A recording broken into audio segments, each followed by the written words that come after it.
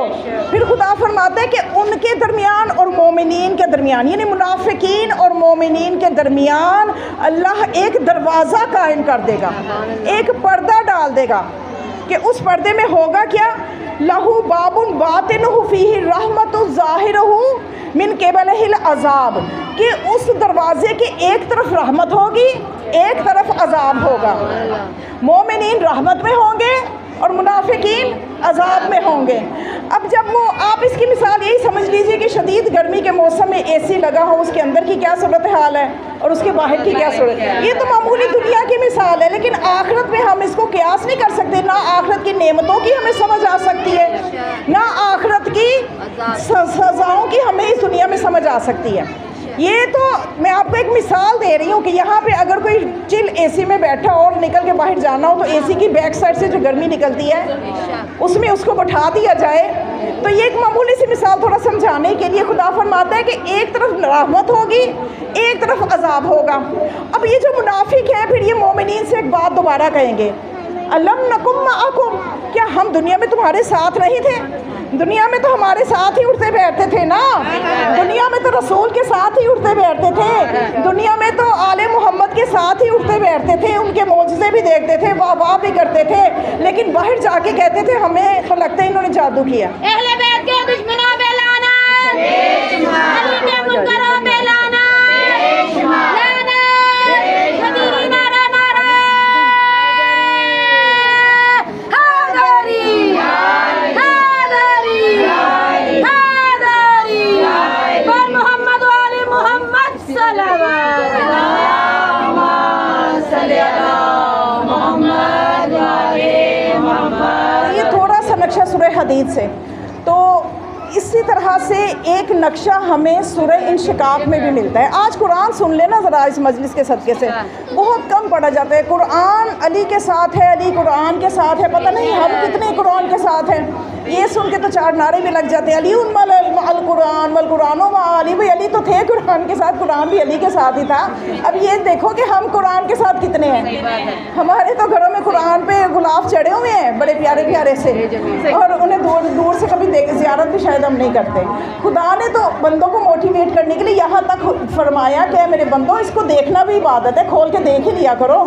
میں تو کل بچوں کو کلاس میں ظاہر جاتی ہوں، ٹیچنگ وہاں مکتب ہے میرے پاس، مکتب میں ہوتی ہوں، تو میں سینئر کلاسوں کے بچے تھے تو میں انہیں یہ کہہ رہی تھی کہ بیٹا آپ کچھ نہ کرو، نہیں کر سکتے کھول کے زیارت کر لو، اس میں بھی اللہ نے ثواب رکھا ہے۔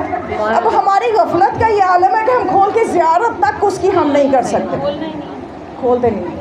یہ ظلم ہے، ہمارا اپنے اوپر ظلم ہے۔ تو توجہ فرمائیے گا کہ یہ قرآن آج میں چند نمونے اس لیے آپ کے سامنے لے کے آئی ہوں کہ ممکن ہے بعض کے اندر شوق پیدا ہو جائے کہ ہم قرآن کو پڑھیں ترجمے کے ساتھ، کہاں کہاں پہ علی والوں کا ذکر ہے، کہاں کہاں پہ علی کے دشمنوں کا ذکر ہے، کہاں کہاں پہ علی کا ذکر ہے، کہاں کہاں پہ ان ہستیوں کے معجزات کا تذکر ہے، ان سب کے، تو یہ سب چیزیں پڑھیں گے تو نظر آئیں گی۔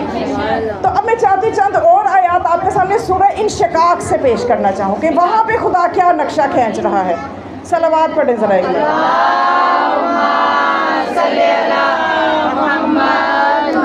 خدا فرماتا ہے سورہ انشقاق کی آیت نمبر 6 میں خدا فرماتا ہے یا ایھا الانسان انک کادح الی ربک قدحا فملاقیہ، کہ اے انسان تو کوشش کرنے والا ہے اپنے رب کی طرف بڑھنے کے لیے، تو ایک دن تو اپنے رب سے ملاقات کرے گا۔ پھر فرماتا ہے فَأَمَّا مَنْ أُوتِيَ كِتَابَهُ بِيَمِينِهِ، اور جب تو اپنے رب سے ملاقات کرے گا تو جس کا نامہ اعمال دائیں ہاتھ میں دیا جائے گا فَسَوْفَ يُحَاسَبُ حِسَابًا يَسِيرًا، تو اس کا حساب بڑا آسان ہو جائے گا۔ یعنی ایک ایسا گروہ ہوگا لوگوں کا کہ جن کا نامہ اعمال ان کے دائیں ہاتھ میں دیا جائے گا، اور کیا ہوگا کہ جب ان کو دائیں دائیں ہاتھ میں نامہ اعمال مل جائے گا، انشاءاللہ ہم انہی میں سے ہوں گے، وَيَنْقَلِبُ إِلَىٰ أَهْلِهِ مَسْرُورًا، تو وہ اپنے خاندان والوں کے پاس جائے گا خوشی خوشی۔ یعنی آپ نے یہاں محسوس کیا کہ یہاں اللہ کیا اجر دے رہا ہے۔ ایک تو نامہ اعمال جب دائیں ہاتھ میں ملے گا تو وہ اس کو اپنا خاندان بھی مل جائے گا۔ یہ جو دنیا میں ہم تمنا کرتے ہیں نا، یہ ہمارے بچے، یہ ہمارا گھرانہ، خدا بتا رہا ہے یہ عارضی نہیں ہے، اپنے آپ کو اس قابل کر لو، یہ تمہیں مل جائیں گے۔ قرآن کی اور بھی بہت سی آیات ہیں جن کے اوپر میں نے ایک باقاعدہ ویڈیو بھی بنائی ہے، میرے چینل پہ موجود ہے، خانم زینب عمران نقوی کے نام سے میرا چینل ہے یوٹیوب پہ۔ اس میں نے اس موضوع پہ ویڈیو بنائی ہے کہ آخرت میں خدا جنتیوں کو خوش کرنے کے لیے کہ یہ جنت میں خوشی خوشی رہیں، خدا ان کے اہل خانہ کو بھی ملحق کر دے گا، خدا ان کو حق شفاعت دے دے گا کہ اپنے گھر والوں کی شفاعت کر دو۔ امام سجاد علیہ السلام کی دعا آپ پڑھیے،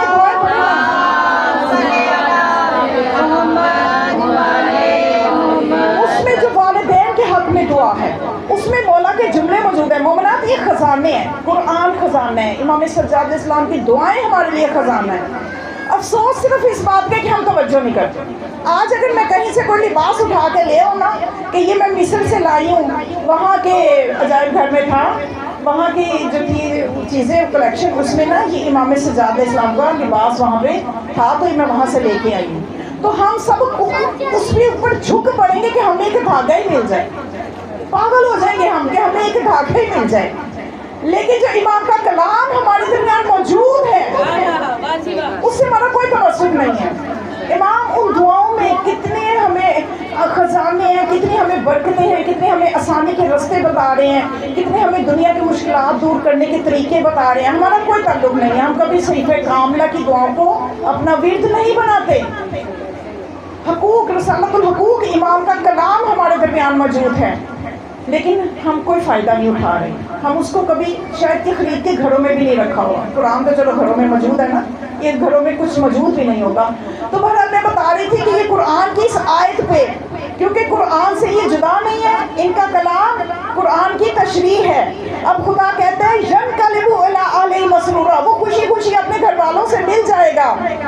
تو امام سجاد یہی تو بتا رہے ہیں، جب والدین کی دعا ہے اس میں بتا رہے ہیں کہ اے خدا میں نے اپنے والدین کے حقوق میں اگر کمی کر دی ہے، چاہے وہ والدین اب زندہ ہیں یا زندہ نہیں ہیں، میری طرف سے جو کمی ہو گئی ہے تو مجھے اگر تو حق شفا دے گا تو ان کو اس میں شامل کر کے بخش دے، اور اگر میرے والدین سے کچھ کمی ہو گئی میرے حقوق کی ادائیگی میں کہ انہوں نے میری تربیت میں کچھ کمی کر دی، تو میرے پاس جو حق آئے گا میں اس سے ان کی بخشش کرواتا ہوں۔ کیوں؟ اس لیے کہ اولاد کو ماں باپ سے، ماں باپ کو اولاد سے ایک خاص تعلق ہے۔ خدا چاہتا ہے کہ میرے جو جنتی بندے ہیں وہ ہر طرح کی خوشی حاصل کریں، اس لیے خدا ماں باپ کو، والدین کو، اولاد کو، سب کو اکٹھا کر کے جنت میں بھیج دے گا۔ تو اس لیے جن کو دائیں ہاتھ میں ملے گا یہ خوشی خوشی جائیں گے اپنے گھر والوں کی طرف۔ اور اس کے ساتھ خدا یہ فرماتا ہے کہ جن کو نامہ اعمال وَأَمَّا مَنْ أُوتِيَ كِتَابَهُ وَرَاءَ ظَهْرِهِ، اب لوگوں کا ایک گروہ ہوگا کہ انہیں نامہ اعمال پشت کی جانب سے دیا جائے گا، وہ مجرمین ہوں گے، اور ان کو کیا ملے گا؟ فَسَوْفَ يَدْعُو ثُبُورًا، ان کے لیے ہلاکت ہے، يَصْلَى سَعِيرًا، وہ آگ میں جلیں گے، إِنَّهُ كَانَ فِي أَهْلِهِ مَسْرُورًا۔ اب اہل کا ذکر یہاں پہ بھی ہے لیکن توجہ کرنی ہے، یہاں پہ انہو کان اہلہ مسرورا، یہ ان لوگوں کو پشت کی طرف سے ملے گا، ان وہ لوگ جہنم میں جلیں گے کہ جو دنیا میں اپنے گھر والوں میں ہی مسرور رہتے تھے۔ اب گھر والوں کا دو دفعہ ذکر آیا، ایک وہ ہے جنتی جن کو دائیں ہاتھ میں ملے گا، يَنْقَلِبُ إِلَىٰ أَهْلِهِ مَسْرُورًا، وہ لوٹ کے جائیں گے اہل خانہ کی طرف خوشی خوشی۔ ایک یہ ہے کہ ان کو پشت کی طرف سے ملے گا اور آگ میں جلیں گے، سزائیں ملیں گی، اور یہ کس لیے ملیں گی کہ یہ دنیا میں اپنے گھر تک ہی خوش رہتے تھے۔ کانا لِأَهْلِهِ مَسْرُورًا، کہ دنیا میں یہ مسرور ہوتا تھا صرف اپنے خاندان میں، یعنی اپنے بچوں کے لیے کما رہا ہے، کوئی پرواہ نہیں ہے حرام ہے کہ حلال ہے، بس میرے بچے خوش رہیں، اپنے گھر والوں کو خوش رکھ رہا ہے، ان کو بڑا گھر مل جائے، ان کو گاڑی مل جائے۔ اکثریت آپ دیکھیں تو لوگوں کی اس چیز میں مصروف ہے، اور یہ قرآن کی اس آیت میں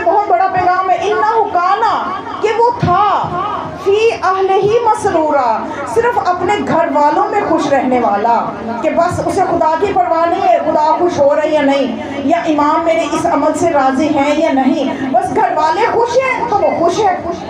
اب گھروں میں آپ دیکھیں کیا ماحول ہے، ہمارے شادیاں ہوتی ہیں، بے حجابی ہو رہی ہے، تو اب کیا ہے کہ وہ جو گھر کے مرد ہیں وہ خاموش ہیں، بس یہ خوشی ہو رہی ہے، ہماری بیٹیاں خوش ہیں، ہماری زوجہ خوش ہے، خاندان میں بڑا خوشی کا موقع چل رہا ہے۔ ایسے موقع پہ کسی کو کچھ یاد نہیں آتا کہ ہمارے امام بھی خوش ہیں کہ نہیں۔ بس جو دنیا میں امام کی خوشی کا خیال کرے گا وہ ان میں سے ہوگا جس کے دائیں ہاتھ میں نامہ مال ہوگا، اس کے گھر والے بھی اس کو مل جائیں گے، اور جو دنیا میں امام کی خوشی کا خیال نہیں رکھے گا، صرف اپنے گھر والوں کی خوشیوں میں خوش رہتا ہوگا، اس کو نامہ مال پوچھ کی جانب سے ملے گا، اس سزا میں ملے گا کہ دنیا میں تو میرے پرواہ نہ کی سوائے اپنے گھر والوں کے کسی کی۔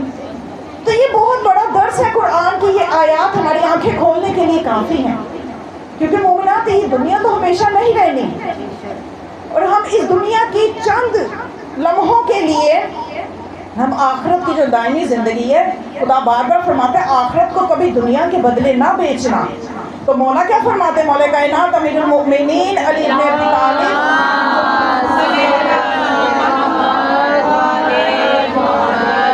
کیا فرماتے ہیں، مولا فرماتے ہیں کہ یہ جو دنیا ہے یہ سب سوئے ہوئے ہیں، مریں گے تو جاگیں گے۔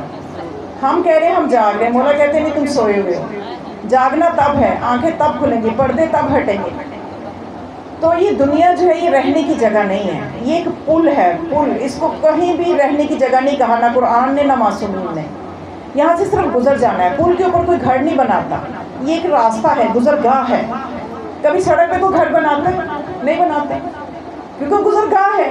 تو خدا نے کیا فرمایا، معصومین نے کیا فرمایا، یہ گزرگاہ ہے، اس گزرگاہ کے لیے ہم پریشان رہتے ہیں یہاں پہ ہمارا بڑا بنگلہ بن جائے، لیکن آخرت میں جو ہمیشہ کی زندگی ہے وہاں بنگلے بنانے کی فکر کرنی چاہیے، وہاں پہ ہمیں فکر ہونی چاہیے۔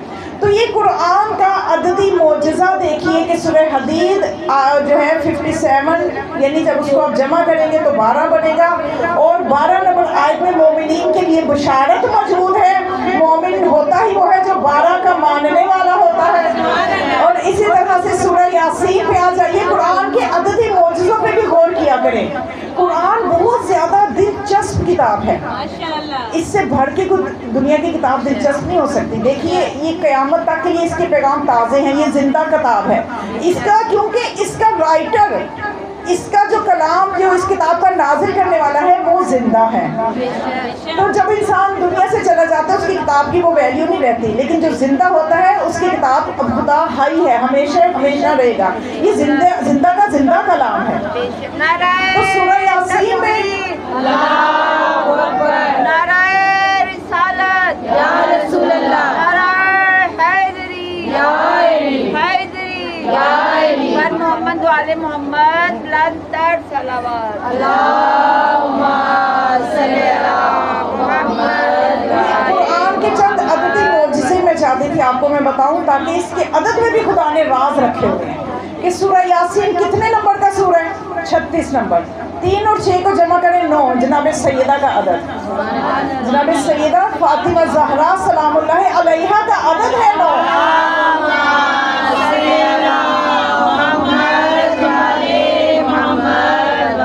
اور اس میں دیکھیے کہ سورہ یاسین کیا ہے، قرآن کا دل ہے۔ دل کیا ہوتا ہے انسان کے پوری باڈی میں مرکز، اور یہ سورہ بھی ہے قرآن کا دل۔ جناب سیدہ ہے آل محمد کا مرکز، آل محمد کا مرکز کے عالم انوار میں بھی جب اللہ نے فرشتوں کو تعارف کروایا تو تب خدا نے کس انداز سے تعارف کروایا، انا المحمود حاذا محمد، انا الاعلی حاذا علی، انا فاطر السماوات حاذا فاطمہ، انا المحسن حاذا الحسن، انا قدیم الاحسان حاذا الحسین۔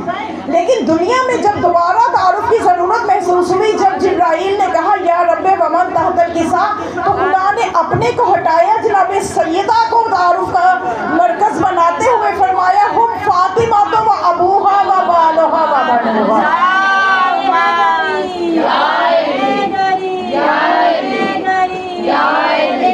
کے لیے بلندتر صلوات، اللہم صلی علی محمد و آل محمد۔ جناب سیدہ طاہرہ جو ہیں وہ بھی ہے آل محمد کے لیے مرکز تعارف جناب سیدہ ہیں. اور آیت تطہیر جو نازل ہونی ہے، اب 4 ہستیاں زیر کسا جا چکی ہیں، لیکن آیت منتظر ہے کہ جناب سیدہ زیر کسا جائیں. جو ہی جناب سیدہ زیر کسا گئیں تو آیت اتری انما یرید اللہ لیذہب عنکم الرجس اہل البیت ویطہرکم تطہیرا.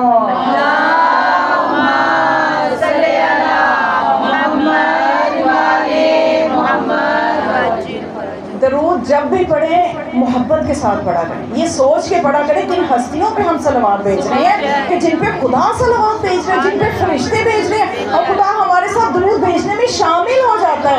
یہ فقط وہ عبادت ہے کہ ہم خدا اور فرشتے بس ہم مل کے کر رہے ہوتے ہیں، باقی دنیا کو کچھ پتہ نہیں ہے کیا کرنا ہے. لیکن یہ ایسی عبادت ہے کہ ہم مل کے کر رہے ہوتے ہیں اللہ کے ساتھ اور فرشتوں کے ساتھ. خدا فرماتا ہے نا کہ جب وہ آیت صلوات میں خدا فرماتا ہے ان اللہ و ملائکتہ یصلون علی النبی یا ایھا الذین آمنوا صلوا علیہ وسلموا تسلیما. اللہم صلی علی محمد و آل محمد. آپ نے غور کیا کہ آیت جو تطہیر ہے ایک نہیں ہے، 2 ہیں. جب میں نے آیت تطہیر پڑھی میرے بغیر کہے آپ نے صلوات پڑھی، جب میں نے آیت صلوات پڑھی میرے بغیر کہے آپ نے صلوات پڑھی. تو یہ 2 آیات قرآن میں ایسی ہیں کہ ان میں کشش ایسی ہے کہ جب مومن سنتا ہے تو صلوات خود بخود اس کے دل سے نکلتی ہے. یہ وہ آیات ہیں جو اہل البیت علیہم السلام کی عظمت میں جہاں جو ہی ان کی عظمت کا ذکر ہوتا ہے مومن کے منہ سے صلوات جاری ہو جاتی ہے. تو صلوات تو ایسی عبادت ہے کہ اس میں جب انسان صلوات بھیج رہا ہوتا ہے تو دونوں فرشتے حرکت میں آ جاتے ہیں. ایک نیکی لکھنا شروع کر دیتے ہیں، دوسرا گناہ مٹانا شروع کر دیتا ہے. وگرنہ ایک وقت میں ایک ہی فرشتہ حرکت کرتا ہے، لیکن یہ ایسی عبادت ہے کہ دونوں فرشتے حرکت میں آ جاتے ہیں. بڑی عظیم عبادت ہے. ایک محبت بڑی صلوات پڑھے. اللہم صلی علی محمد و آل محمد. تو میں بتا رہی تھی عددی معجزہ سورہ یاسین کا 36 نمبر سورہ، جمع کیا اس کو 9 جناب سیدہ کا عدد. اور اسی ہی سورہ کی جو کہ قرآن کا دل ہے، اسی دل کے اندر جو ایک ایسی آیت ہے جو اس سورہ کا بھی مرکز ہے، جو اس سورہ کے لیے ایسے چمک رہی ہے کہ جیسے ستاروں میں چاند چودھویں کا چاند چمکتا ہے. یہ آیت اس سورہ کے اندر ایسے چمکتی ہوئی نظر آتی ہے، اور وہ بھی کوئی اور نمبر نہیں ہے، آیت نمبر 12 ہے، جس میں خدا یہ فرماتا ہے کُلَّ شَیْءٍ أَحْصَیْنَاهُ فِی إِمَامٍ مُبِینٍ. ہر چیز کا احصاء ہم نے امام مبین میں کر دیا ہے. تو یہ امام مبین یعنی 12 امام. جس طرح سے مولا کائنات جب یہ آیت نازل ہوئی تو خلیفہ اول نے خلیفہ دوم نے آگے ہو کے پوچھنا شروع کر دیا یا رسول اللہ یہ امام مبین سے مراد کیا ہے. اور اس میں یہ جو آیت میں امام کیا اس سے مراد تورات ہے؟ اہوا تورات، اہوا انجیل، اہوا زبور؟ رسول فرماتے رہے لا لا لا، نہیں. اب یہ تو یہ ماحول سمجھ میں آتا ہے کہ جو ہی کوئی فضائل کی آیت آتی تھی کچھ لوگوں کے دل ڈر جاتے تھے یہ بھی کہیں علی کے لیے نہ ہو. پریشان ہو جاتے تھے کچھ لوگوں کے دل کہ پتہ نہیں یہ بھی کہیں علی کے لیے نہ ہو، تو اس لیے علی کا نام نہیں لے رہے. کبھی تورات، کبھی انجیل، کبھی قرآن مجید. تو رسول نے جب مولا کائنات داخل ہوئے تو آپ نے فرمایا ہوا امام مبین، یہ ہے وہ امام مبین کہ جس کے سینے میں ہر چیز کا احساس کر دیا گیا ہے. اللہم صلی علی محمد و آل محمد. ہر چیز تھوڑی دیر کی بات ہے، تھوڑا سا بچوں کو ذرا سکون میں بٹھا لیں. بڑی معذرت کی بھی آپ کو اجر دے اس چیز کا، مگر خانوں پہ ڈسٹرب ہو رہی ہیں، ہم بھی ڈسٹرب اس طرح ہو رہے ہیں. اللہم صلی علی محمد و آل محمد. ہمیں شکر کرنا چاہیے اللہ نے ہمیں ایسے ہادی دیے ہیں. صلوات سلام کو پڑھ کے گفتار کے قابل ہو جائے. صلوات سلام کو پڑھ کے گفتار کے قابل ہو جائے. ہم ذکر علی کا کر کے کردار کے قابل ہو جائیں. یہ اشک نہیں آنکھوں کا وضو ہے، یہ اشک نہیں آنکھوں کا وضو ہے. ہم ہم اس لیے اکثر کرتے ہیں سرکار محمد مہدی کے دیدار کے قابل ہو جائیں. پر محمد آل محمد صلوات.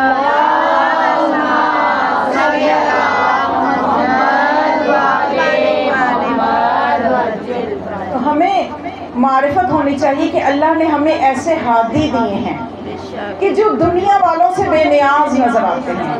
ہمارے 12 کے 12 امام وہ ہیں کہ کوئی ایک بھی نظر نہیں آئے گا کہ دنیا میں کبھی کسی سے کوئی ایک مسئلہ بھی پوچھا ہو. اور باقی ساری دنیا کو جو علمی مسائل ہیں تو وہ ادھر رجوع کرتے ہیں, وہ ادھر آتے نظر آتے ہیں. تو بس یہ موٹی سی دلیل ہے کہ اگر سمجھ جائیں تو کوئی بہت مشکل بات نہیں ہے کہ رجوع الکل لاحتیاج علم الہ وتناہ عن الکل دلیل انہ امام الکل, کہ سب کا اپنے علمی مسئلوں کے لیے علی کے در پہ آنا اور علی کا سب سے بے نیاز رہنا ہی امام کل ہونے کی دلیل ہے. امام ہونا ہی اس کو چاہیے.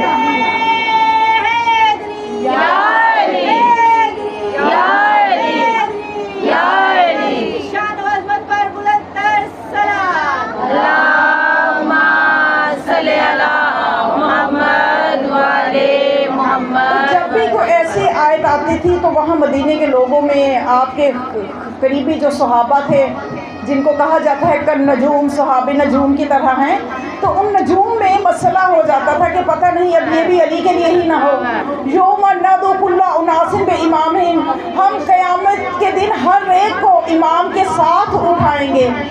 تو یہاں پہ بھی ابن حجر کی جا کے کتاب اٹھا کے دیکھ لیجیے, تفسیر قرآن اب ہماری نہیں ہے, ابن حجر سے جا کے پوچھ لیجیے کہ وہ یہ لکھتے ہیں کہ جب یہ آیت نازل ہوئی تو خلیفہ اول نے 70 مرتبہ, ویسے مجھے حیرت ہے کہ اگر آپ عملاً سوچیں ایسا ایک منظر میں ایک تصور میں لائیں کہ ایک بات کو 1 یا 2 دفعہ ہی پوچھا جائے تو بے ادبی ہے کہ اتنی زیادہ دفعہ پوچھا جائے. تو جب یہ آیت اتری کہ وہ امام کون ہے جس کے ساتھ محشور کیا جائے گا, تو اس میں 70 دفعہ پوچھا. تو پھر رسول اللہ نے مولا کائنات جب تک تشریف نہیں لائے آپ خاموش رہے, جو ہی مولا آئے تو آپ نے فرمایا یہ ہے وہ محشر والا امام کہ جس کے ساتھ محشور کیا جائے گا. نعرہ حیدری, حیدری, پر محمد آل محمد بلندتر صلوات. اللہم صلی علی محمد وآل محمد. مومنات, مسئلہ ہی یہ حسد کا ہے. اسی لیے جناب سیدہ نے فرما دیا تھا, قرآن کی آیت کی بیوی نے تلاوت کی تھی جب بیوی دربار میں گئی ہیں, اور جب آپ کے بابا کے جانے کے بعد آپ پہ ظلم کا سلسلہ شروع ہوا تو بیوی نے فرمایا تھا خلیفہ اول کے سامنے کہ تم کب تک ان فضائل پہ حسد کرتے رہو گے جو ہمیں اللہ نے عطا کی. تو یہ معاملہ حسد کا تھا جو آل محمد سے ان کی اولاد پہ اتنا ظلم کیا گیا.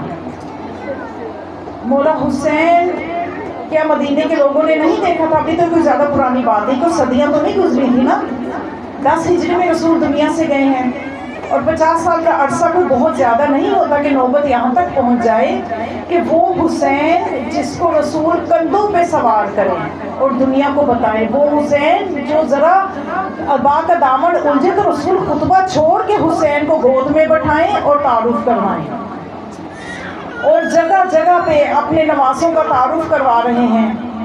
اور ذرا حسین کی رونے کی آواز سے ملتی جلتی بھی آواز کسی بچے کی سن کے رسول بےتاب ہو جاتے تھے, خطبہ چھوڑ دیتے تھے اور فرماتے تھے اس بچے کو چپ کرواؤ, اس کی آواز میرے حسین کی آواز سے ملی. تو آخر یہ اتنے عرصے میں ایسا کیا ہو گیا کہ اسی امت نے کلمہ بھی پڑھ رہی ہے, نمازیں بھی پڑھ رہی ہے, اسی رسول کا کلمہ بھی پڑھ رہی ہے, اور رلا رلا کے حسین کو شہید کیا. کہ خود مولا حسین فرماتے ہیں انا قتیل الابرار, میں وہ ہوں کہ جسے رلا رلا کے قتل کیا گیا ہے. مومنات, سب سے زیادہ مظلوم سید الشہداء کہ روز عاشور جو شہید ہوتا گیا وہ تو جنت میں جاتا گیا, جو کربلا کے روز جینا مشکل تھا مرنا آسان تھا. اس لیے آخر میں جو رہ گیا تو وہ زہرا کا لال رہ گیا کہ جس کے سینے پہ سب کے زخم ہیں. حسین کے سینے پہ قاسم کے زخم بھی ہیں, اونو محمد کے زخم بھی ہیں, علی اکبر کا زخم بھی ہے, اپنے اپنے بھائی عباس کا زخم بھی ہے اور تنہا ہے حسین میدان کربلا میں. ایک طرف بے کس بیویاں ہیں اور ایک طرف شہداء گنج شہداء میں پڑے ہیں. یہ گنج شہداء میں جو شہید ہیں، جو حسین کے دائیں بائیں محافظ ہوتے تھے، جنہوں نے اپنی جان حسین کے لیے قربان کر کے، اور جب میرے مولا نے مظلومیت کا استغاثہ بلند کیا تو وہ لاشیں بھڑکنے لگے کہ آقا دوبارہ زندگی دلا دے، پھر آپ پہ قربان ہو جائیں.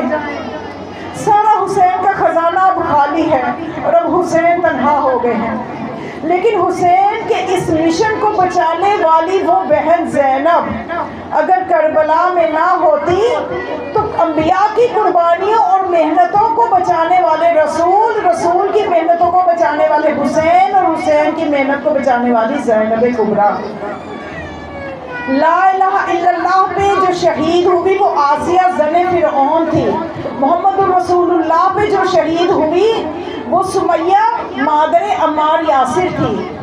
اور جو ولایت پہ شہید ہوئی وہ فاطمہ بنت محمد، بی بی فاطمہ زہرا تھی، جنہوں نے ولایت کے لیے قربانی دی. اور جس نے ان تینوں قربانیوں کو بچایا، لا الہ الا اللہ کی قربانی کو بھی بچایا، محمد رسول اللہ کو بھی بچایا، علی ولی اللہ کو بھی بچایا، وہ زینب ہے، ثانیہ زہرا ہے، جس نے ان تینوں کو بچایا ہے. یہ جناب زینب کا مقام ہے. آج کے دن اگر ہم تذکرہ جناب زینب کا نہیں کرتے تو ان کے حق میں کوتاہی ہے. جناب زینب کبریٰ ایک طرف تو امام کی زندگی بچا رہی ہیں، کندھوں پہ اٹھا کے لا رہی ہیں حالت ضعیفی میں، جوان کو کندھوں پہ اٹھا کر دوسری طرف دوسرے امام کا مقصد بچا رہی ہیں. عابدہ آل علی. کون آل علی؟ کہ جن میں علی ہیں عبادت کرنے والے، جن میں زین العابدین ہیں عبادت کرنے والے، جن میں حسین ہیں عبادت کرنے والے. ایسے عبادت کرنے والوں میں اگر کسی بیوی کو لقب ملتا ہے عابدہ آل علی، کہ جس کو زمانے کا امام کہہ رہا ہے اے میری بہن زینب لا تنسینی فی نافلۃ اللیل، اپنی نماز شب میں مجھے نہ بھولنا. حسین جیسا امام اور امام جیسا امام حسین جیسا باعظمت عابد وہ اپنی بہن سے کہہ رہا ہے کہ مجھے اپنی نماز شب میں نہ بھولنا. تو اس میں کتنا بڑا پیغام ہے کہ امام جانتے ہیں، امام کو اعتماد ہے، یہ میری بہن وہ ہے، یہ کوفہ و شام کے بازاروں کی صعوبتیں بھی برداشت کرے گی لیکن یہ اپنی نماز شب تک کو ادا کرے گی. تو پھر آج ہم اگر جناب زینب پہ روتے ہیں تو کم از کم 5 وقت کی نماز تو پڑھ لیں، اتنا تو ہم کر لیں. تو بس مومنات، جناب زینب کبریٰ یہ ان کی عظمت یہ ہے کہ ایک مرتبہ شام میں ایک نان لگانے اور نان بائی سے کسی نے جا کے کہا کہ شام ہے، تو اس نے پوچھا، ایک عالم تھے ہمارے، جا کے کہا کہ اے شخص کیا تو یزید کو جانتا ہے؟ اتعرف الیزید؟ اس نے کہا کہ ہاں میں جانتا ہوں. تو اس نے کہا کیا اس کی نسل باقی ہے؟ تو اس نے کہا انا ابن یزید، میں یزید کا بیٹا. تو اس نے کہا کہ کیا تم محبت کرتا ہے اپنے جد سے؟ تو کہنے لگا میں اس سے نفرت کرتا ہوں اور اس پہ میں صبح و شام ہر وقت لعنت بھیجتا ہوں، اس لیے کہ وہ بنت رسول کے بیٹے کا قاتل ہے. تو یہ کس نے بتایا اس کو کہ بنت رسول کے بیٹے کو قتل کیا گیا ہے؟ جبکہ وہاں تو یزید نے جگہ جگہ یہ منادی کروائی تھی کہ ایک خارجی ہے جس نے خلیفہ وقت کے خلاف خروج کیا ہے. تو یہ سمجھ میں آیا جناب زینب کی قربانی، جناب زینب کی محنت سمجھ میں آئی کہ وہ شام جو صفین میں 2.5 سال جنگ رہی لیکن مولا کائنات سے صفین فتح نہیں ہوا.